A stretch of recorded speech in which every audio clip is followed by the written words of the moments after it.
to lessen the complexity of what we're trying to protect against and trying to tie it all together in a way that with one broad perspective we can start to keep not only ourselves safer, but those that we're responsible for safer as well. This is something that applies as it comes up, not just in the workplace, but something that applies at home, something that applies in our personal lives and everything else. So we'll just give a moment for that slide deck to come up. I think it is.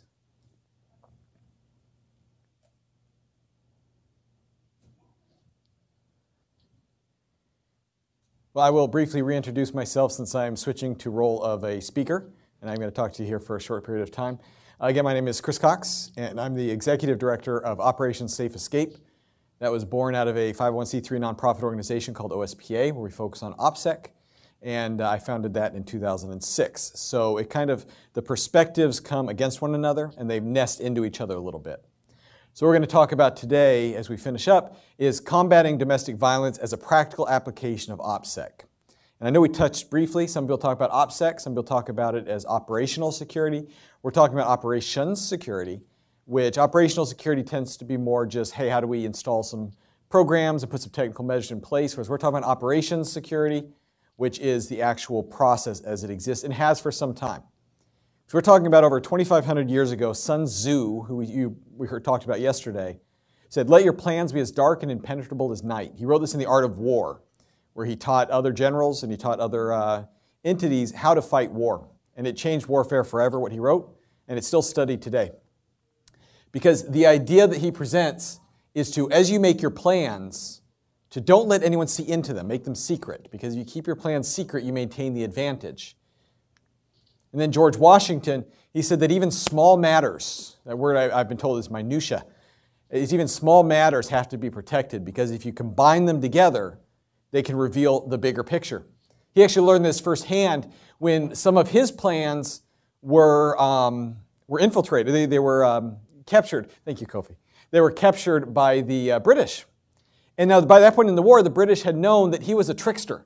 He was a tricky man. He had a habit of faking information to throw them off track. And they were certain that's what happened in this case as well. Because the information they collected, they caught from the courier, was just too good to be true. It's his battle plans coming up. And so the opposing British general looked at it and said, is this real or is this not? And he became convinced that it was because it had a letter to his dentist explaining that his dentures had become misaligned and he needed new ones. And so that little piece of detail was kind of a clue that this is something that there's some validity to the rest of it. So a little piece of information can be used to validate, it can be used to deny, it can be used for all sorts of things.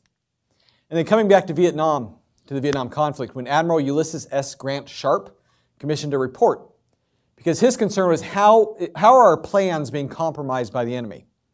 We're trying to have missions, we're trying to have these operations, and the enemy knows that we're coming, how is this happening?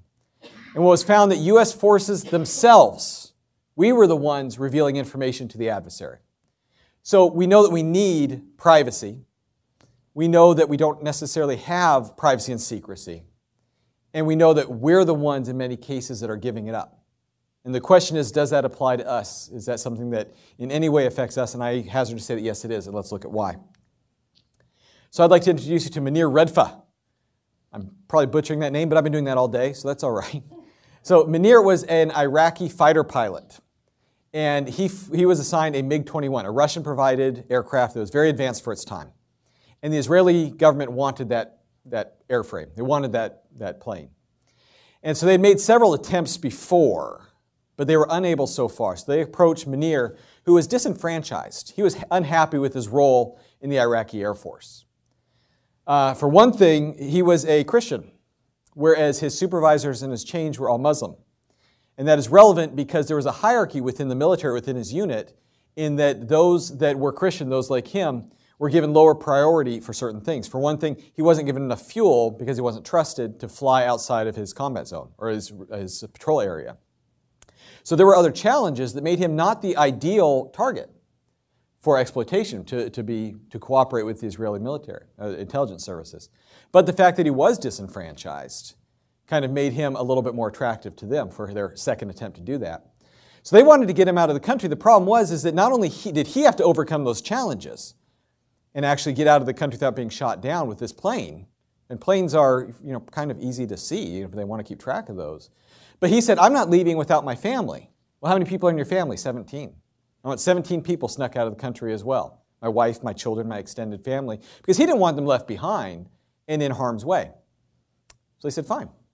And ultimately they did, actually. They were able to get not only him out, he was able to make some changes. He was able to talk to fuelers that were also disenfranchised who fueled up his plane full and didn't report it, fortunately for him.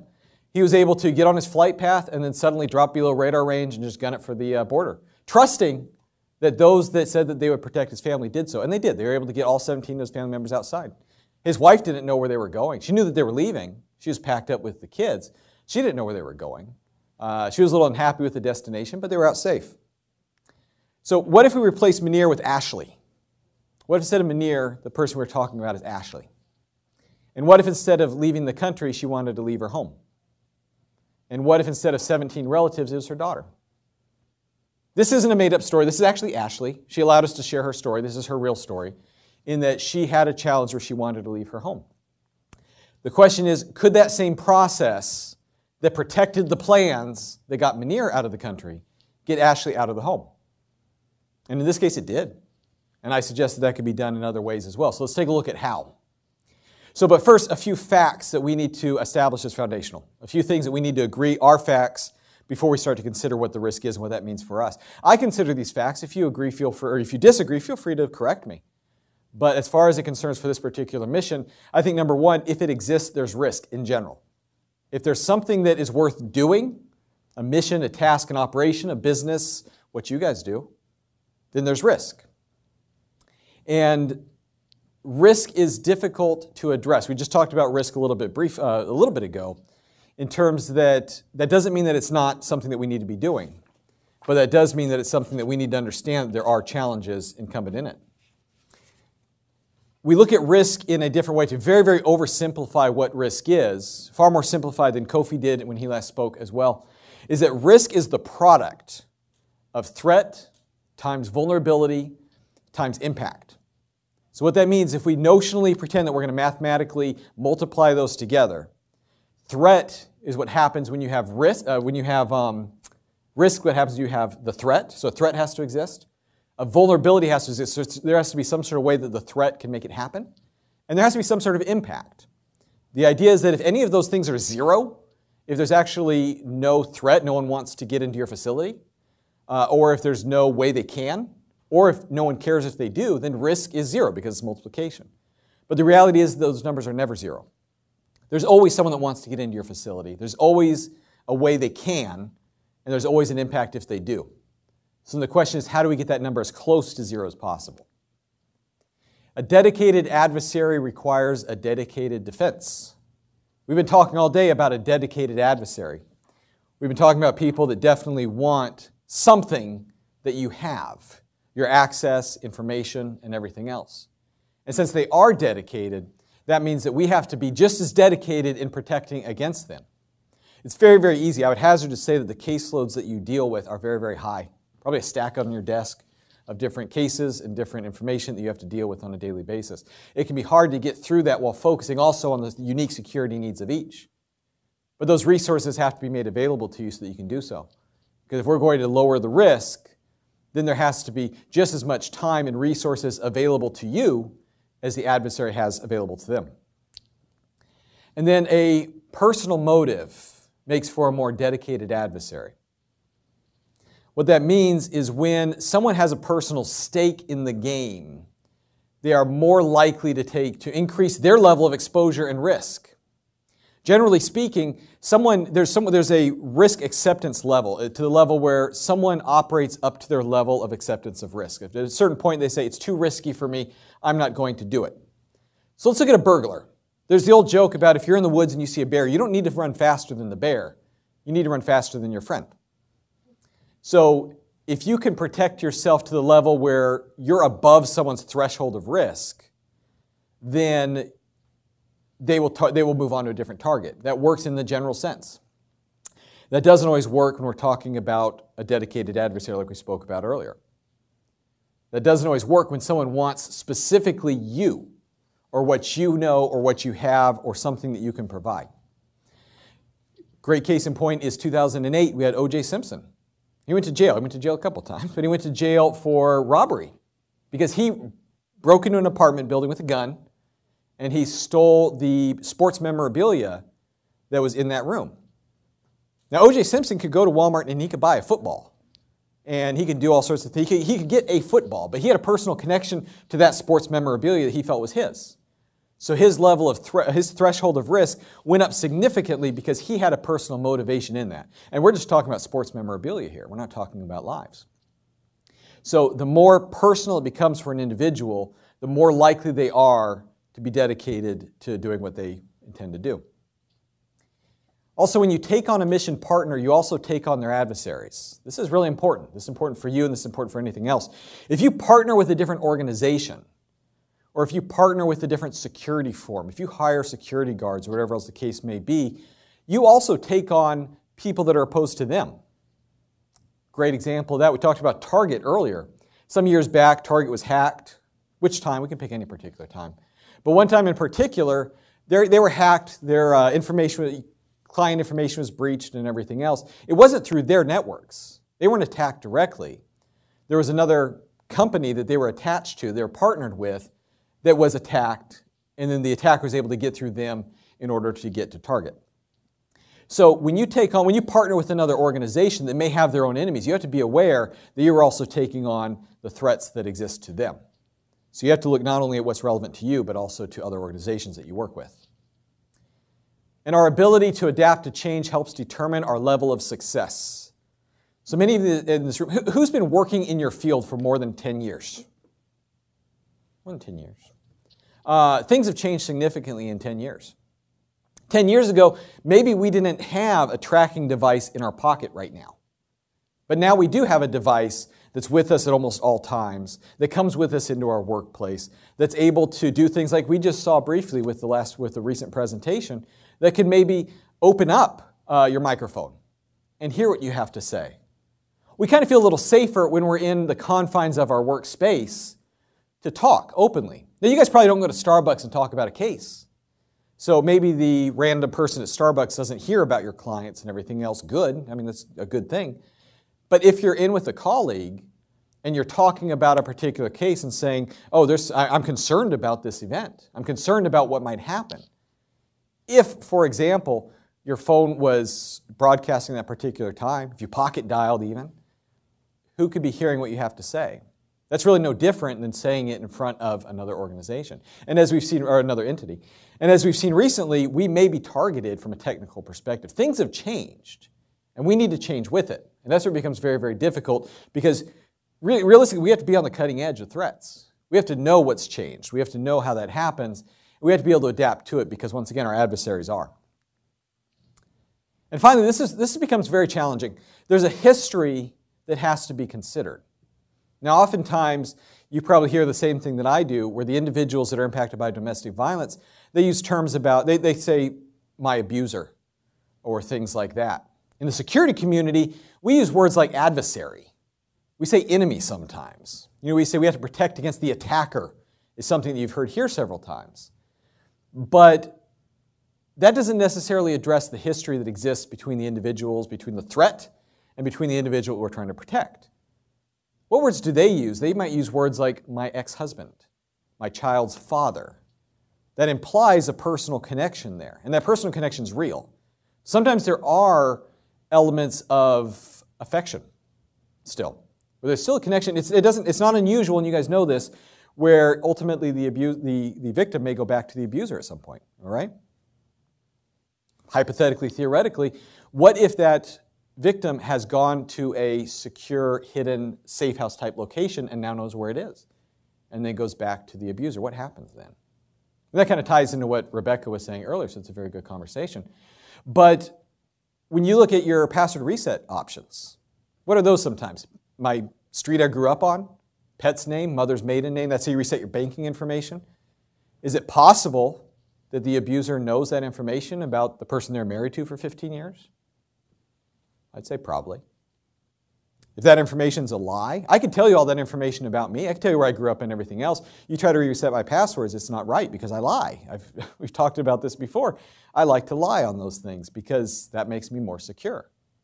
So we have to remember that there's a history there where the abuser has more access to the individual and more information than generally is the case. So we're talking about multiple different phases. When we're talking about specifically an individual fleeing domestic violence, the first thing leading up through the preparation is the escape. That's the first real event that occurs when someone is leaving domestic violence. The goal is to get them to a safe place. Now that may be, oftentimes that's a friend's house or a shelter or a safe house or any other type of location. But then the goal becomes to stay safe. So we're talking about three real phases.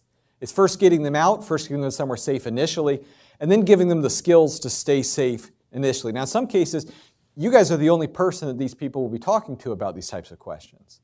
So they're the ones that they're going to be asking you questions about what do I do next? I get off to this location, I'm now somewhere safe. Well, how do I stay safe for the next 15, 20 years of my life? And those are questions that, quite frankly, they expect you to have the answer. So I'd like to introduce you to something called the OODA loop. The OODA loop, once again, just like OPSEC in general, comes from military circles. It starts from that type of background by Colonel John Boyd to describe air warfare. So a lot of air warfare. I was never Air Force, but apparently this is very air warfare-centric talk today. But his concept was that you have to be able to, in order to do any act, this is not only related to warfare, this is something that we do on our daily basis, in fact. This is something that burglars do, that our adversaries do, that abusers do. First thing is to observe. You have to be able to see what's going on. You have to see what your target is doing, right? You have to be able to see where they are, what they're doing at that particular time. Then you orient. You figure out what does that mean? What I'm seeing, what I've observed, what does that mean to me?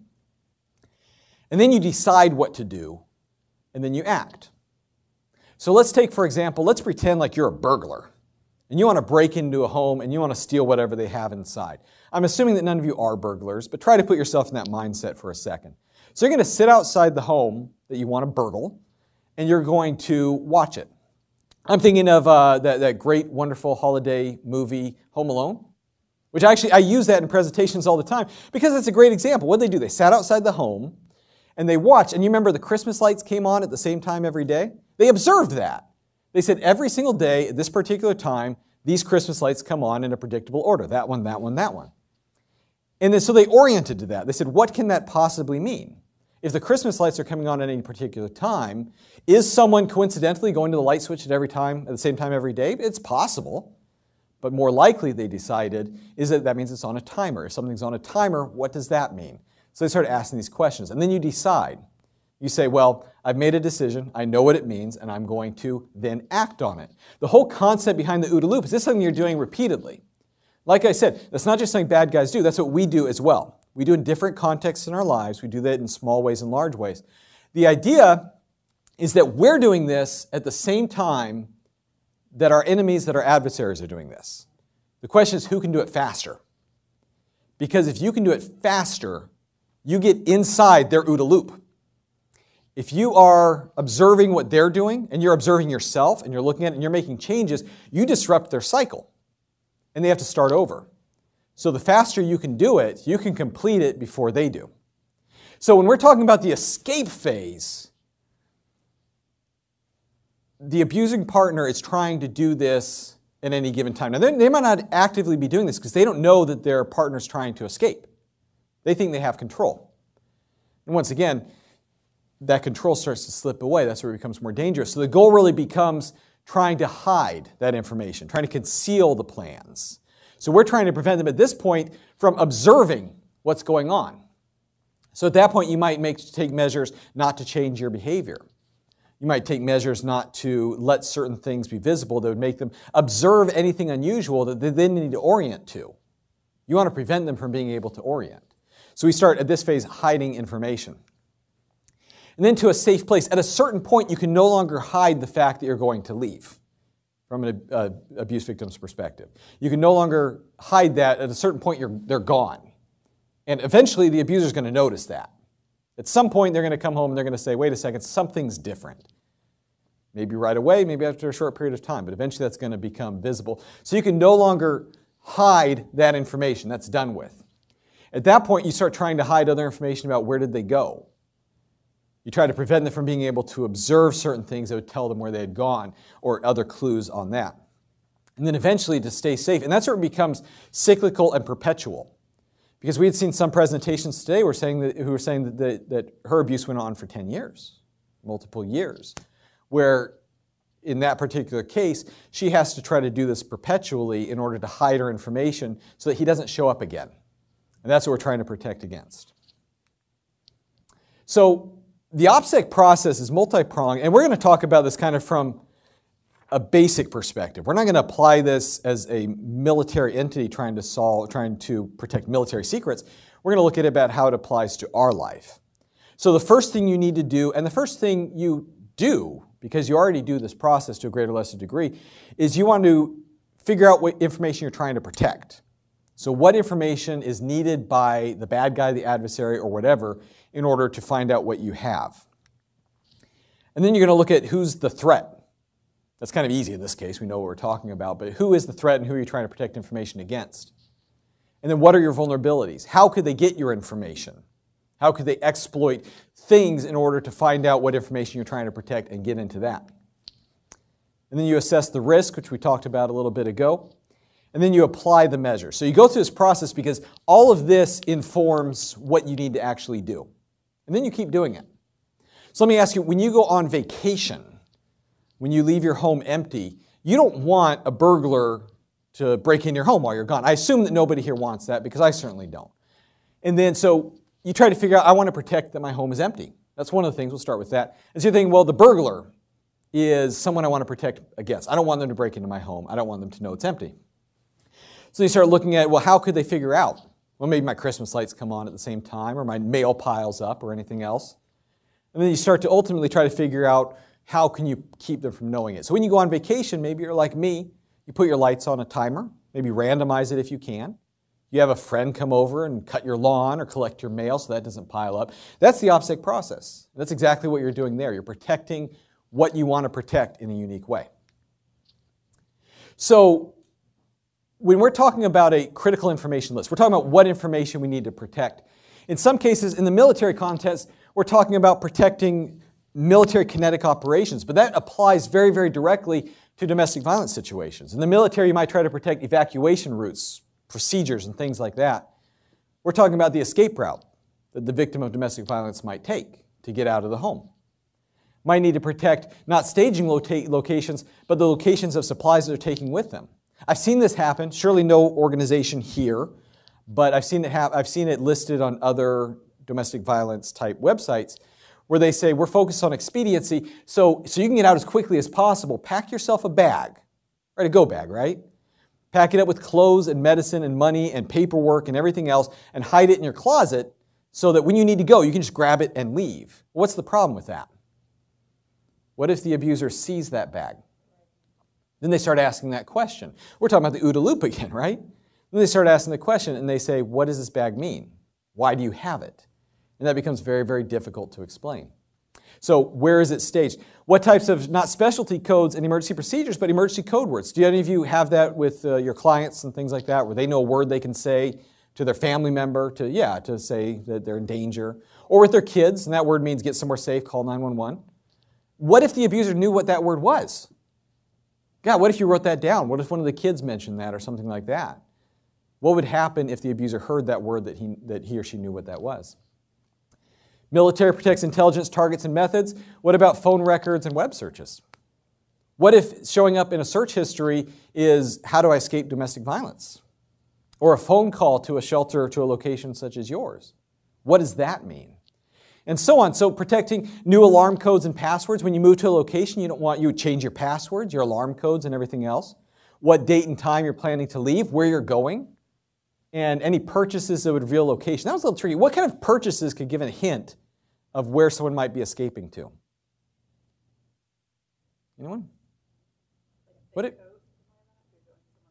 a thick coat. If you're buying a thick coat in California or Florida, then that might be an indication that you're going somewhere cold.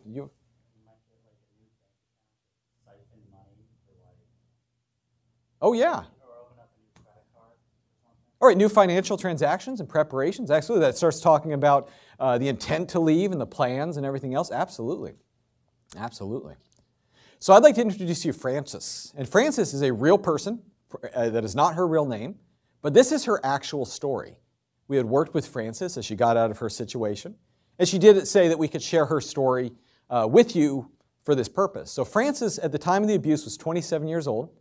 She had 2 young children. She was married for 3 years at the time, and the abuse had been going on for 1 year. So again, real person, real situation. This is actually how she got out of her situation. So first you start thinking about what information did Frances want to protect? First of all, she wanted to protect where she was going. She did not want that information going out. That's a specific piece of information that she wanted to protect against. In her particular case, she was going first to a friend's house and then to a domestic violence shelter or safe house after that point. So she had multiple locations. Did not want her partner, her husband, to know that. The specific plans, such as when, where, how, getting out and everything else. Pre-positioned supplies, what she's taking with her and everything else. Because she had a tricky situation. 2 kids, remember? 2 kids go to school. They have favorite toys. They have things, they have medical records and everything else. Think about that. If a favorite toy disappears, number one, the kid might make mention of it. But at the other time, what does that mean if suddenly that favorite toy is not seen anymore? That might raise the question, where? And then again, allies. What does that mean? Why is Frances concerned about allies? Who would that be? Yeah. No, you don't want people telling the abuser where you're going. True. That's very true. But what about the allies would be something we want to protect? Oh, like your family? Yeah. The abuser goes after them. Right. You guys, I think, are both on the same track there. Yeah, Frances' family members, friends, who is going to help her, who are her allies. That includes you guys, by the way. You guys are allies for people like Frances. She does not want to put them in danger by revealing their identity. So, for example, and I'll give a quick example, maybe some of the I hope none of the agencies in this room use the same process, but it is one that still exists. And you see it a lot with private organizations, where there's a checklist, like a form. It's called an escape planning checklist or anything else. Paper form, you print it out, and you fill out the very, very important things that you need to remember. Because when you're going through what is the scariest moment of your life, you can't be expected to remember, oh, where am I going on day 1 versus day 2? Or who said they'd loan me $500 to get out? Or what's the code word I'm going to use when I'm out safe, or things like that. So writing it down is a decent idea, because that way you can reference it later. And it says right at the bottom of this form, at least the form that I've seen before, where it says hide it really, really well so the abuser can't find it, or maybe keep it at work, or other suggestions like that. Well, how well can you really hide it in the home? Because, right, exactly. So what if the abuser finds it and it says, this is the person who's going to take me in? Are they in danger at that point? Absolutely. If you hide it at work, that might be a little bit safer, but hopefully you can get to work to get it. So all these factors. So then Frances, next we need to start looking at who is the threat. Now the first one's obvious. The first threat to Frances is the abusive partner. That's the one that's actively trying to keep her from leaving, or if he were to know that's what's happening, is to stop her from doing that. But also, surprisingly, the immediate and extended family. Can that be a threat? Yeah, well, absolutely. In this case, it was her aunt who felt that her and her husband just needed to talk it out and make up. And so shortly after she left the first time, or well, actually not the first time, one of the times that she had made an attempt to leave, the aunt was aware of where she had gone. And taking it upon herself to rectify the situation, told her abuser where to find her. And said, listen, I know you don't mean her harm, but go there and talk to her, sort this out, and get back to your family life. Do it for the kids. The abuser went there, and she got very harmed. She got sent to the hospital. The aunt did not mean to be a threat. She didn't have the intent to go and say, go there and harm her. But that was the end state. Because abusers, they do what? They manipulate. They act like they're the good person or the victim in the circumstance. And sometimes they can sway others to their side. So in this case, we have to look at people that wouldn't otherwise be considered threats, people that we should be able to trust, that may otherwise be allies, that maybe shouldn't be let in on the information. So then we start looking at vulnerabilities. Now, in her particular case, one of the big ones that ended up getting her caught one time was web searches. Now, in that case, it was more of like counseling services and relationship counseling. And her abuser asked her husband at the time, said, "Why do you care about this? We're fine. Stop searching for that. We're okay." Now, of course, an abuser does not want to go to family therapy, right? Because that's not the situation, because other things might come out. Also, family members became a vulnerability. Not necessarily one that was exploited. Well, in that case, it was exploited. But vulnerabilities may not be exploited. They may just be something that you have to account for or protect against. Preparation. You may have seen this before. When someone's attitude or behaviors change, when you're saying, in 2 months, I'll be out of this situation, maybe you pep up a little bit. Why are you in such a good mood all the time now? What's different? Because, see, we're talking about, we go back to Redfa, who's trying to change his thing. He sees his squad mates and his co-workers frequently, but not every night. They don't share a bed, I assume. They don't share the most intimate secrets and everything else. And so they may not notice a change in behavior quite as well as a spouse would, because this is someone that's around you a significant period of time. So changes in behavior become a very, very significant thing, and that's really hard to protect against. But that's more of a mindset. You have to be aware, everything that I'm doing, what does it mean to my adversary or to my abuser? So risk, we look at risk, we rank risk. Kofi just a moment ago talked about what that means. But in this particular case, if the risk is not mitigated, if we can't do anything about it, then it becomes at an unacceptable level. And that's where the individual, like Francis in this case, has to make a decision. Can I protect against this risk? Can I hide this information? If the answer is no, maybe the answer is maybe she would not feel safe to make a change. If we can't do anything to stop it, the risk becomes very, very significant and at an unacceptable level, because we're talking about a safety and health concern. We're not talking about necessarily a business impact or a mission that may fail or something that may not happen as planned. We're talking about an actual impact to safety and life. So then finally we start looking at what we need to do to protect against those things. How can we close those vulnerabilities? That becomes the major concern there. One is need to know. Who actually needs to know what my plan is? Do you think she told her aunt again what she planned? No. The aunt does not need to know and has proven that she doesn't have can't be trusted with that information. Now in this particular case, even the children didn't know what the plan was, because the children are put in a really, really bad situation where they are still in contact with the birth father, or with the abuser, the father. They're living in the same home. Abuser, in this case, would ask questions about trying to get at information. And so the children would put in a bad situation where they don't want to lie to their dad. That's their natural inclination here.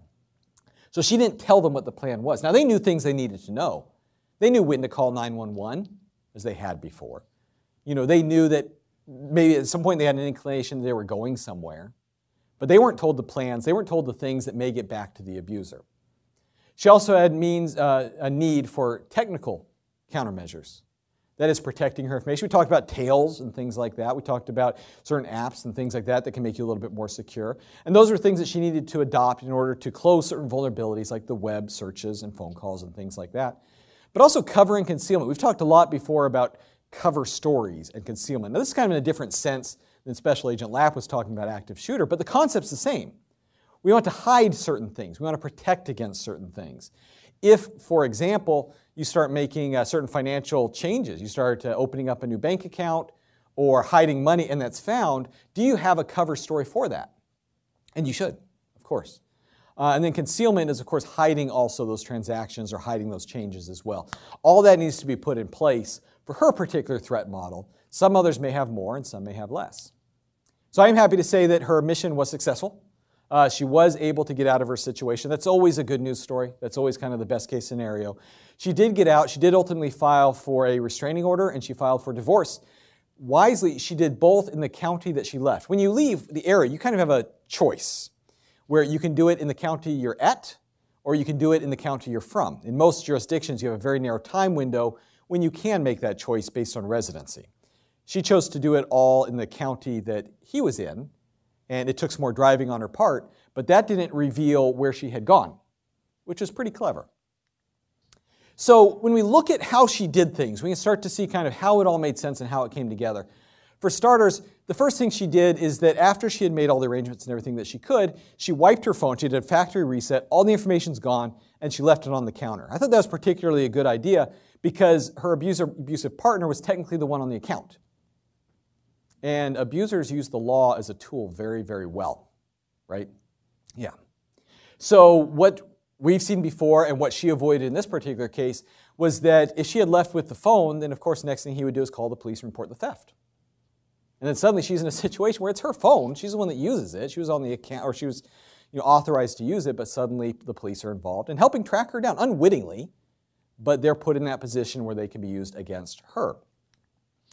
She went to a payphone.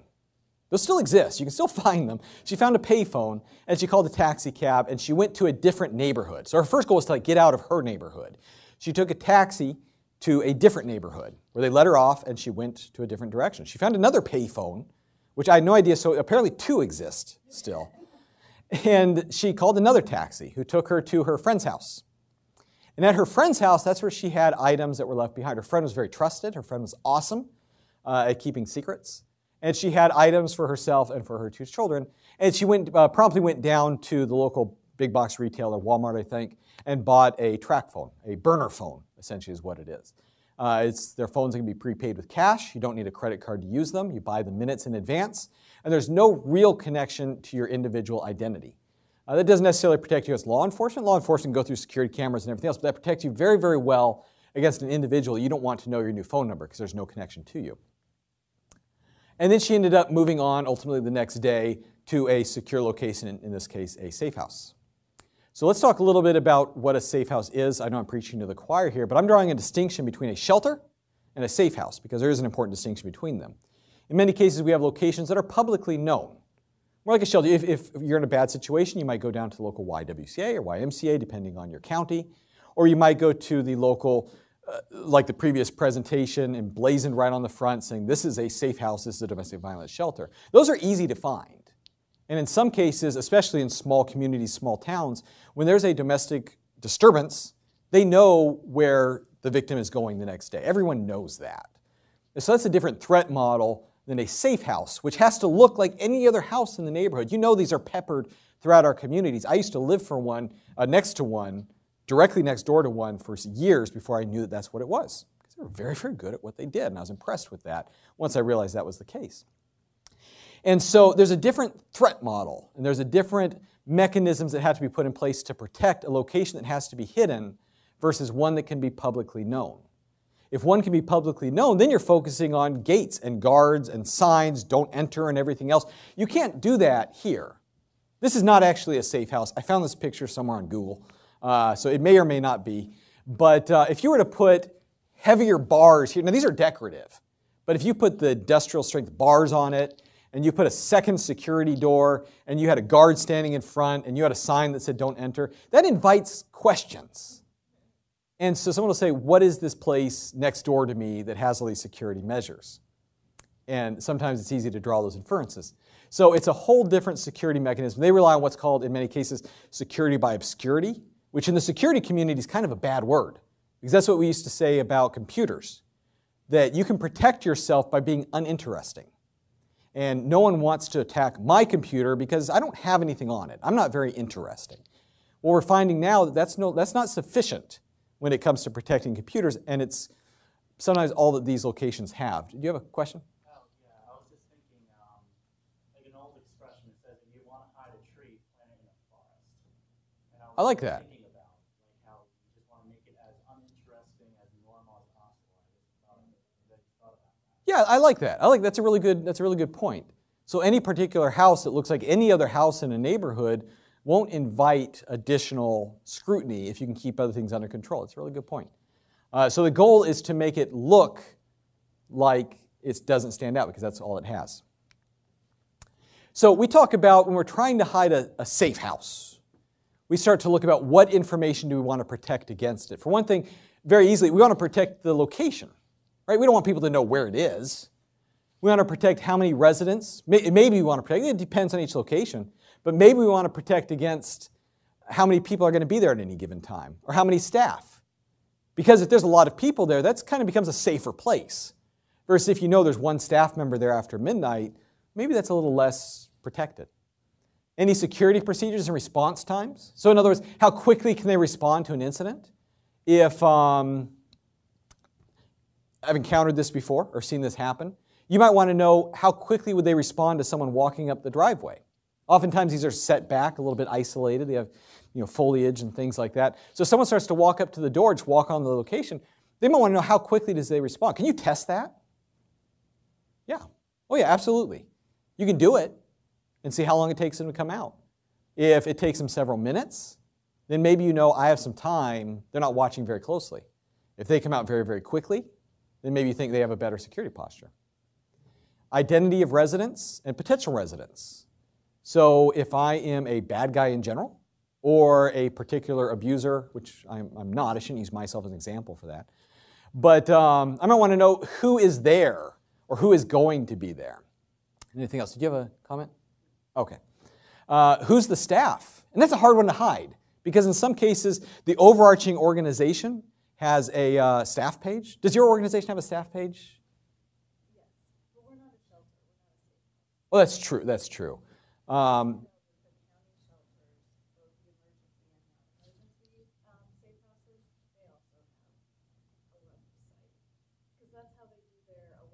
Of course, right.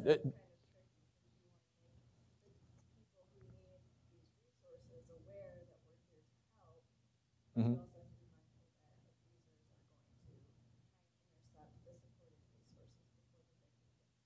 Yeah. Do those web pages? She had said that some of the shelters in her vicinity or in her area do have public web pages, which is fine, and there's nothing necessarily wrong with that. Do they have staff pages? Like about us, and here's who works for us, and here's this person in their bio, and things like that. Good, good, good, good. Some do, actually. Some do. Yes? So how does one balance between accessibility and security? Because you can't just, a safe house or a domestic violence just can't have a list of all the employees with their numbers and emails on page, because in case the victim needs something, but also the abuser can contact them as well. How do you... Bingo. Great. Exactly. And that's exactly the point. That's a great question.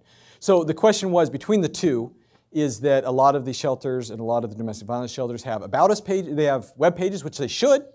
And then the question is, how do you balance between making it accessible, and in some cases, desirable, because if you can see people, sometimes it's a little more, you feel safer going there, with the security. And that's the balance. That's always the balance in security, is between usability and actual security. And as one goes up, the other goes down. So in this particular case, there are domestic violence shelters that have staff pages. They do. They list, here's the director, here's the employees and everything else, lists their names and their bios and who they work for. Or maybe they don't, but maybe the individuals, you go onto LinkedIn or you go onto other resume sharing sites and they say, oh yeah, I work at this shelter. This is what I do. I do IT support at this shelter or things like that. And that's where you start to get interesting as an individual. Because if someone says, well, there's 3 shelters in my immediate location, I found that much out. My spouse and my children are gone, so they're probably at one of those 3. So I'm going to start trying to figure out what I can. So maybe there's not a About Us page, maybe there's not a staff directory or something like that on the website, but maybe you can find that a different way. And then you can start asking questions. Then you can start to look a little bit deeper. So to the question of how do you make that balance, that's where you start. We're going to touch on that a little bit more. But that's where you start figuring out what core information needs to be shared in order to be usable, and then stop there. So for example, at a shelter or safe house webpage, and I've seen a wide range of them as I've assisted others with their security posture and helped them do assessments and everything else on their own, is, do you need contact information? Absolutely. People need to know how to reach you. Does that need to be tied to an individual? Maybe not necessarily. Can you have a group email box, information@soandso.org, or does it need to be a person's name? And that's where you start to think about how can you be accessible, what ways can you be reachable without giving away too much information. We're going to touch a little bit more on that as well. So another couple is identity of staff. That's what we just talked about, is that should your staff be publicly listed? Is there a circumstance where you would want someone to say, this person works at this shelter? Sometimes that's desirable, for example, and unavoidable. Sometimes in your positions, for example, you have to be listed on certain government directories or city directories or stuff like that. But as much as possible, the more that the staff is exposed, the more interesting they become. And I say interesting in the sense that not in a good way. So arrival and departure of residents, that's a dangerous time, right? We consider that the shelter or the safe house or the location or whatever is relatively secure. That means that it's hard for an adversary to get in. Does it happen? Absolutely it happens. Just happened to a location we were working with about 2 weeks ago, where one of the abusers was able to find out where the safe house was and got inside. There's a couple ways that might be, but a lot of it was there were some security measures that weren't put in place that should have been, and there were some conversations that shouldn't have happened around other people that did. So the human element, right? So, but that does happen. That's not the only time that's happened, and it won't be the last time, but we need to figure out how to stop that.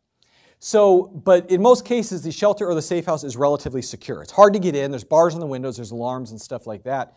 So that means that if you're an adversary looking at it, if you're a bad guy looking at that, you're going to say, that's too much risk to get inside. I'm going to look for the easier solution. Remember what we said is that I'm going to be the bear, and I'm going to try to get the easier target there, is that if you can't get inside, you start looking for opportunities to reach your goal outside. And that means when someone is leaving or coming in. So you would want to know, if you were trying to exploit that, when that was going to happen. Security system codes and code words, and physical security weaknesses and vulnerabilities. These are all things that the adversary, that any average abuser that would want to get into a safe house or a shelter would want to know. And that's the perspective. When you're looking at the information you want to protect, you're looking at it from their perspective. Because we tend to look at things from our perspective. We say, well, I need to make sure that we're protecting against these things and make sure we have fire escapes and all these other important things. But sometimes we forget to look at things about what does the adversary actually need in order to achieve their goal. So I'm going to focus on just a couple that are grouped together. You need to look at ways to protect against all of these, but I want to focus on the location, the identity of the residents, potential residents, the identity of the staff, and then the arrival and departure of residents.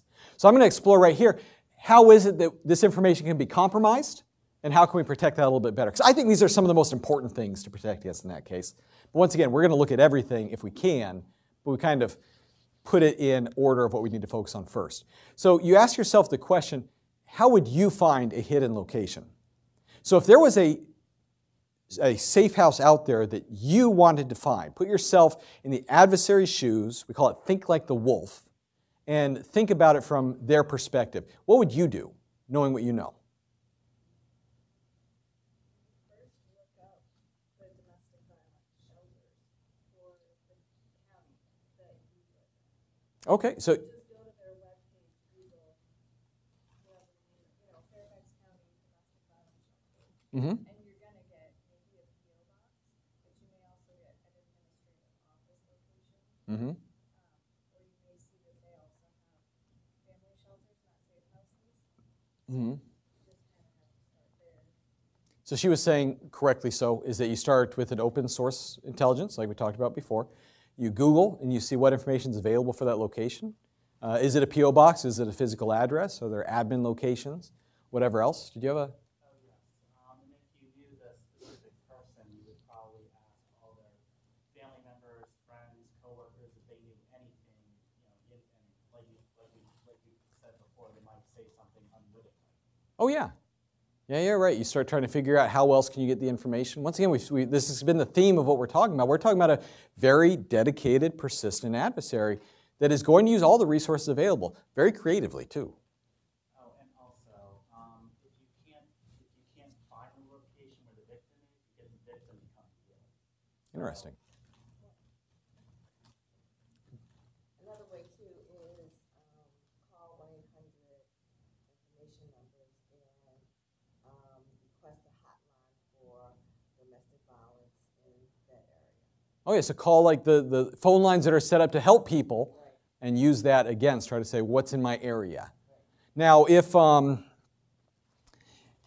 someone calls one of those lines or calls the admin contact and doesn't sound right, sounds very kind of aggressive, Maybe it's a voice that they've recognized before because they've dealt with that individual before. That happens, especially in smaller communities.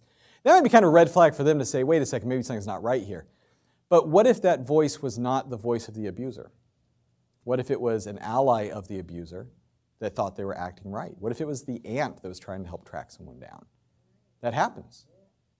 And let's touch on that.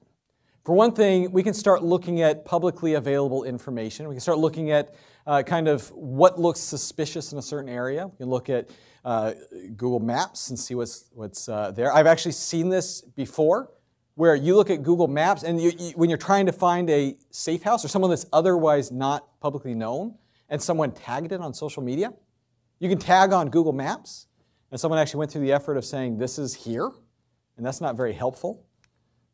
You can start to look at phone tracking. We talked about this just a little bit ago, where your phone can be used to track you. And it doesn't always have to be a sophisticated attack. What if you log into your lost my iPhone or lost my, find my phone type apps? There's apps that you can use available on the Play Store, like Plan B is one that's called, where you can install it after the fact if you still have admin access to it, and you can find your phone that way. If we're talking about a location that has to be protected, a safe house, somewhere that it's a high-risk situation, or in some cases we worked with, human trafficking incidents, railroad, things like that. Should someone's personal cell phone be allowed in that location? That's kind of a question. It's a tricky question. There's no easy answer to it. Yeah. Mm-hmm.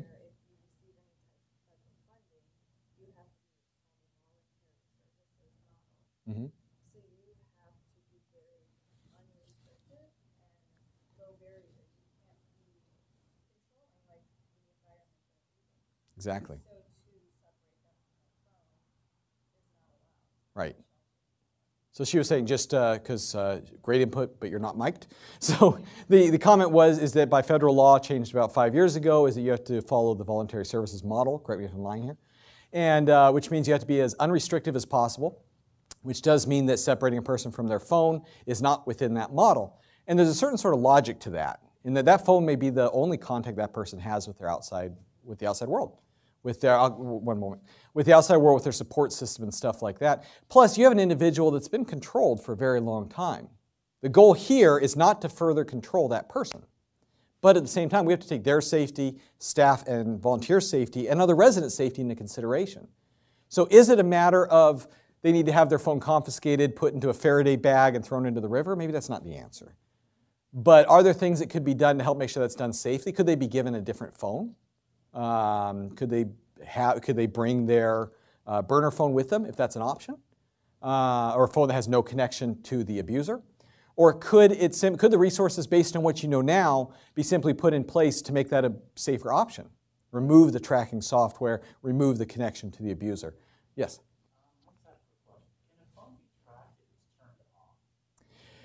Can a phone be tracked if it's turned off? By an abuser, no. By other means, in some cases, yes. If we're talking about a phone being tracked while it's turned off, at that point we're talking about law enforcement methods, and we're talking about state actors and things like that. It can be done in some cases. But to the resources available to the average abuser, no. So turning off is a good solution there. We're talking about EXIF data. And we kind of talked about this a little bit, but pictures are scary. And a lot of social media sites, they actually do a pretty good job of scrubbing information out of the pictures. EXIF data is information that's put, we heard about it before, where GPS location can be put into the picture. It's embedded in the picture. That's by default turned on most phones. So when you take a picture, it says, here's where the location where it was taken. That can be turned off, that can be cleared away. And in most cases, social media is pretty good. Social media sites are pretty good about clearing that out. But if a picture is sent directly to an individual, so if an individual says, hey, here's my new car, and they send it to their loved one who puts it on social media or shares it elsewhere, maybe that EXIF data is maintained. Or maybe it's a matter of what the picture says that it's not intended to say. For example, if you have a picture that shows a window at night, theoretically, you can start to piece together, okay, this constellation was visible at this time of day from this altitude. It's not actually all that hard. There's actually tools online that'll help you calculate that. We start taking pictures of landmarks, or we can see landmarks or anything else, or unique weather patterns. That's where you start to have to protect against things that just, it's hard to think about everything. Taxis and cars for hire. Do you trust the drivers to take to a specific location? Mail, official mail to and from. Surveillance. Can you watch? Can you follow the vehicle? Can you see where that is? Traditional exploitation. Trying to break into places, trying to see how they respond to a perceived threat. Legal filings. That's a popular one. This is a IRS 501c3 letter. What if one of the locations, which happens to be a nonprofit or affiliated with a nonprofit, uses their actual address on the filing? And social media as well, which we've talked about at risk. Insider threat, a wolf in sheep's clothing. That's a tricky one. And this is not, it's something that at one point that we wouldn't have had to consider, or maybe we didn't consider and should have. But for example, when an individual goes into a shelter or a safe house or requests services, are they always who they say they are? Or are they an ally of the abuser? This is something that we're kind of seeing more and more, which is concerning. Where we talked about this before is that abusers are manipulative.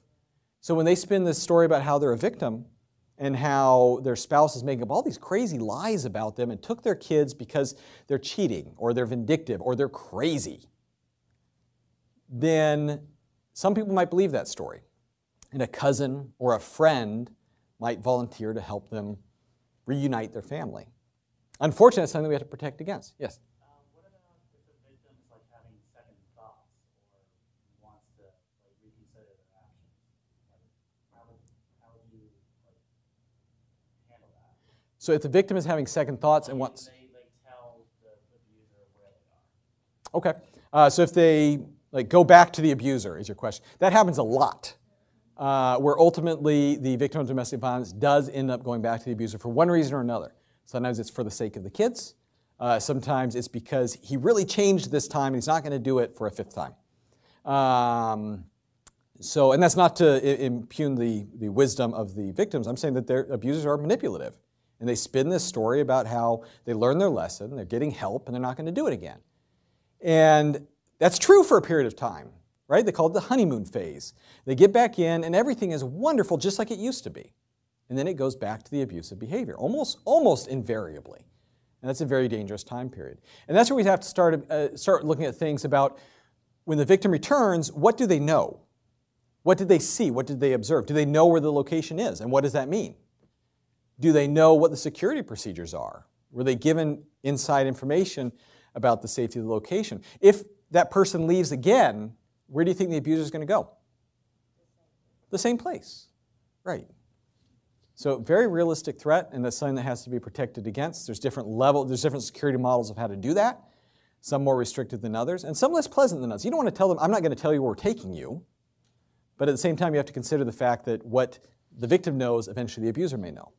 And at which point do you metaphorically burn down the safe house, sell it, and have to start over. So we're protecting also identities and movement. We're talking against social media. People like to talk about social media, or on social media. So that's why it makes another appearance here. That's what it's made for. It's made to talk. It's made to share. Privacy is not the model of social media, in that they don't make money by you being secure or by you being private. They make money by you sharing information.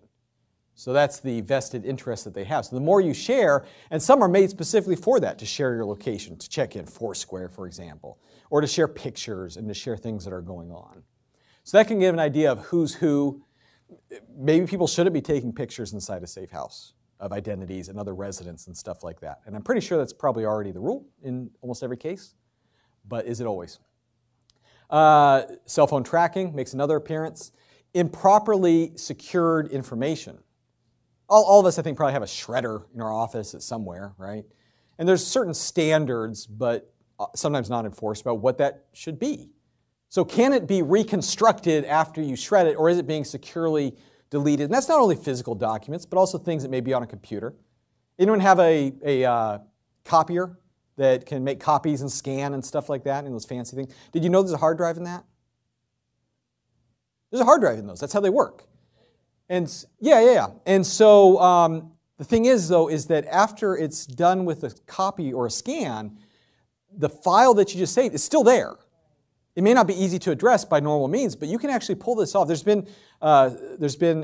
done this myself, where you can get old hard drives and you can recover what's on it in order to, maybe because it accidentally got deleted, or maybe because you want to see what's on it, or maybe because you buy things at auction or when they're sold off after they're done being used, and then it's still there as well. And think about all the things that you copy and you scan and things like that. It's not stuff you want to get out. So that's why often cases the hard drives are destroyed after the fact. Yes? What's the proper way to destroy a hard drive? Because I know that just setting it on fire will destroy the data inside.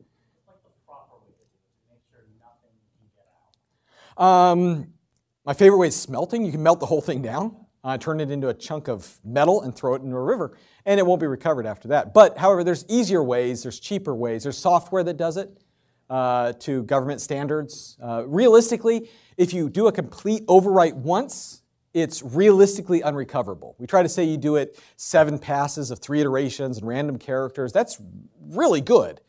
But realistically, as long as you overwrite everything using standard tools, DBAN is my particular favorite, DBAN. So you can overwrite it. That's probably the easiest way to do it. DBAN, Delta, Bravo, Alpha, November.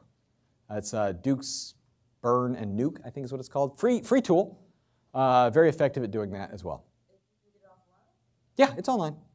You download it, you run it, and it helps you wipe those to government standards, to DoD, military DoD standards. Absolutely. And always should. A computer or a copier or a scanner or something like that should never be released with the hard drive intact. They're cheap enough, it's very, very easy to just destroy it one way or another and make sure it doesn't get into adversary hands. Again, we're talking about the insider threat. That's ways that identities and movement can be revealed, intentional or otherwise. And dumpster diving. Does anyone know dumpster diving is still a thing? It really is. It is still a thing. And in many cases, almost all, a lot of cases, it's legal. Depending on the jurisdiction, trash may be publicly accessible. If it's not on your property locked up, that'd be trespassing.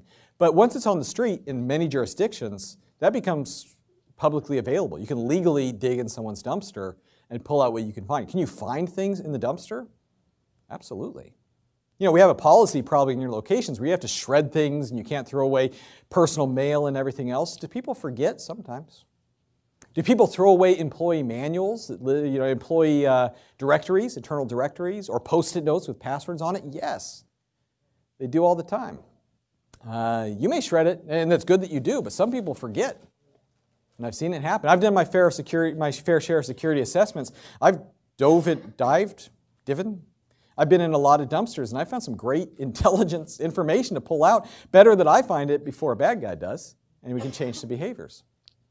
And of course, technical risks as well. People posting information. Sometimes accounts do get hacked, and that can give you information you don't want. So what do we do about it? All of this is an issue. We started to change our thought processes. We started to look at what information do we need to protect, and how do we protect it. And that's really I call it the Opsec 2-step, is that if nothing else, you think about what does the bad guy want about me, whoever that bad guy may be, and how do I protect that information? We go back to our you go on vacation scenario. The bad guy wants to know the house is empty. What do I need to do to protect it? It's a very, very simple 2-step process, if nothing else. But what do we do about it? Number one is awareness. Requirements versus outreach. So it's a matter of raising awareness of these risks, of these threats, and everything else, which puts you in a unique position. Because on a daily basis, you interact with individuals that need this information but don't know they need it. So the question is that if they have security concerns that they're not aware of, they can't vocalize because they don't understand the technical aspects of it that you now do after we've spent 2 days talking about it, then that's an opportunity to make them a little bit safer. If nothing else, everything that you give them, every single tool, every single piece of information you give them makes them that much safer. So if you can make them that much safer, we have an obligation, I would say, to do so. But requirements versus outreach. There are requirements. There are policies. There are things that we are supposed to do because we don't want to get fired. We shred things because the policy says we shred them, even though we understand it's a good idea. So there's things that you do because you have to do them. But outreach is just as important. That means those that aren't bound by the same policies, then they also have to have that information in a different way. Now, everyone in this room probably gets annual training about don't download suspicious files and don't throw away important documents and things like that. You get all that information because someone has to give it to you. Those that come to you for support, do they have the same requirements upon them? Is there some sort of rule or regulation that they have to be told about computer security? Or they have to be told about scanning or shredding? Do you have a addition? Okay. So those that aren't bound by policy, they still need the information because they're still a part of the overall problem and the overall security posture and risks and everything else. The overall thing that we need to solve, they're still a part of it. So that's where outreach becomes important. That's where it becomes incumbent on us to have the resources and the tools and the knowledge and the will to be able to say, hey, here's something you need to know. I really liked what was said previously about there's an opportunity to do that on social media. Because people that search for you, someone searches for you because they need help. And they find your website or your phone numbers or your social media, your Twitter, your Facebook, whatever else the case may be. While they're there, is there anything there that's going to help them? When they get to your website and it says, hey, call this number and we'll get you some help, is there any discussion about how to make a phone call without it showing up on the bill? When it says, go to this website if you want to search for domestic violence shelters, is there any discussion about how to keep that from showing up on web browser histories? So the question about that, though, that can be tricky because if the abuser is searching what services are out there because I'm suspicious that my victim is reaching out, and there's all these tips on there. Now I know what he or she, my victim, might be doing. Excellent point. So the question is that if you put these tips online and the abuser finds it, does that give them an edge? Does that let them see that the person they're abusing is what they're doing? And sometimes it can. There's a concept that when you put a countermeasure in place, and I'm so glad you brought it up because that's so important, and I think that should have been one of the bullet points, is that when you create a new countermeasure, you don't want to create a new indicator or new risk because of what you put in place. That's where you have to look at it. Now, the elements that are going to protect here, number one, in many cases, the abusers already know it. They already know about some computer security things because they're looking these things up. They're already searching for it. However, a lot of the things that are going to protect against these particular risks, these are ones that are not going to create new indicators. So, for example, if you know how, if the right information is being put in place to remove a specific entry from a search history, which you can do. See, great point there is that if the information is how to clear your browser history, then suddenly a browser history is clear for any particular day, that shows up that's suspicious. But if you know how to clear one specific thing, then you can get rid of that without it being the case. Or if you're telling the person how to search securely, how to go into safe browsing mode, which, by the way, isn't as safe as for all circumstances. But if you can teach them how to at least take those measures, you can reduce the likelihood that the abuser is going to find it until they reach you. We make the assumption that once they reach you, there's more resources available through you. But at a minimum, they need to know those basic security measures before they even get started. In some cases, just for the website that we operate, goaskrose.com, there is kind of that elementary start, where once they go to the website, they follow through the steps. At that point, they have a basic idea, and in some cases a more advanced idea, in how to do so safely, clear out any history of what they've done and want to hide, and then move forward in a better way. So that's where it becomes an opportunity. Did that answer your question? Wonderful. That's where it becomes an opportunity to teach them these things. Just to touch base, we had a great conversation earlier about VPNs and what that means and how that is, VPN being that tunnel between everything else. A more advanced attacker, they might have some sort of knowledge about how to look at what's going across the router. But if you can tunnel it across using a VPN product, then at that point you can start to protect information that way. So what we've learned from this is that this process works. It's not hypothetical. It's not something that we just have to understand. It's something that we can apply to new problems and new situations. It's something that we can look at and we can say, we can actually keep things safer in a realistic scenario. It's been battle hardened, it's been tested, and we can do that. Especially if we build it into the planning process. When you start working with a new client, if you start thinking with this mindset first, then you can start to affect things down the line. The time to worry about security and to think about security is not after they've left. it's right away. And with that, we can save lives and livelihoods. And I would invite at this point for a few minutes for any questions about that, other than have been asked already. Okay, thank you very much for your time.